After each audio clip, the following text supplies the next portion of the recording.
এদিকে কক্সবাজারের টেকনাফের বাহারছড়ার শিলখালী পাহাড় থেকে ৩ জনের মরদেহ উদ্ধার করা হয়েছে।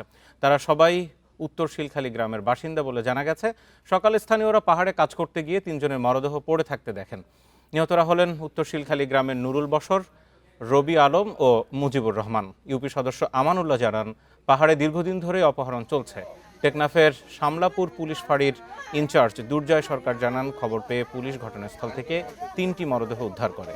ময়নাতদন্তের পর মৃত্যুর প্রকৃত কারণ নিশ্চিত হওয়া যাবে এবং সেই অনুযায়ী আইনি ব্যবস্থা নেওয়া হবে বলে জানিয়েছে পুলিশ।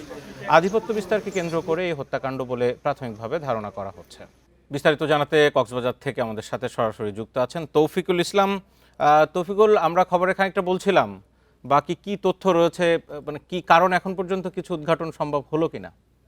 আমরা ওখানকার এলাকার মানুষের সাথে কথা বলেছি যে পুলিশের সাথে। তবে যে বিষয়টি আমরা জানতে পেরেছি, গতকালকে রাতে তাদেরকে ডেকে নিয়ে যাওয়া হয়েছিল এবং পাশাপাশি আজকে সকালে মরদেহ উদ্ধার করা হয়েছে এবং স্থানীয়রা বলছেন মূলত আধিপত্য বিস্তারকে কেন্দ্র করে যদি বলা হলেও, এবং আমরা যেহেতু বুঝতে পারছি সেখানে হচ্ছে যে ৩ জন মারা গেছে তাদের নামে বেশ কয়েকটি মামলাও রয়েছে, অপহরণ এবং ডাকাতির মামলা রয়েছে বলে আমরা জানতে পেরেছি।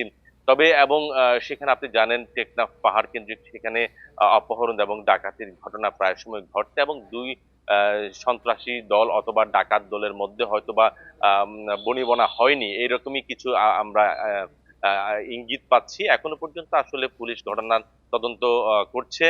এখনো পর্যন্ত স্পষ্ট আসলে বলা যাচ্ছে না কি কেন প্রকৃত কি কারণে তাদেরকে খুন করা হয়েছে, এখনো পর্যন্ত স্পষ্ট কোনো ধারণা আমাদের কাছে দিতে পারেনি পুলিশ।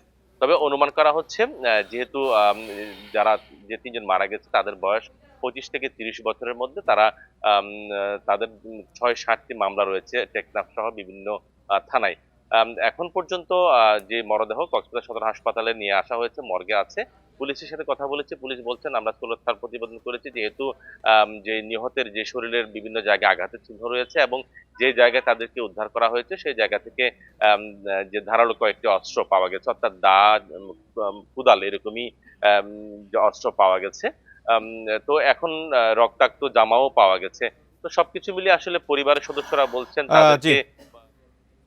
তৌফিকুল ইসলাম, আপনাকে অনেক ধন্যবাদ। জানাচ্ছিলেন ৩ জনের মরদেহ উদ্ধারের বিষয়ে।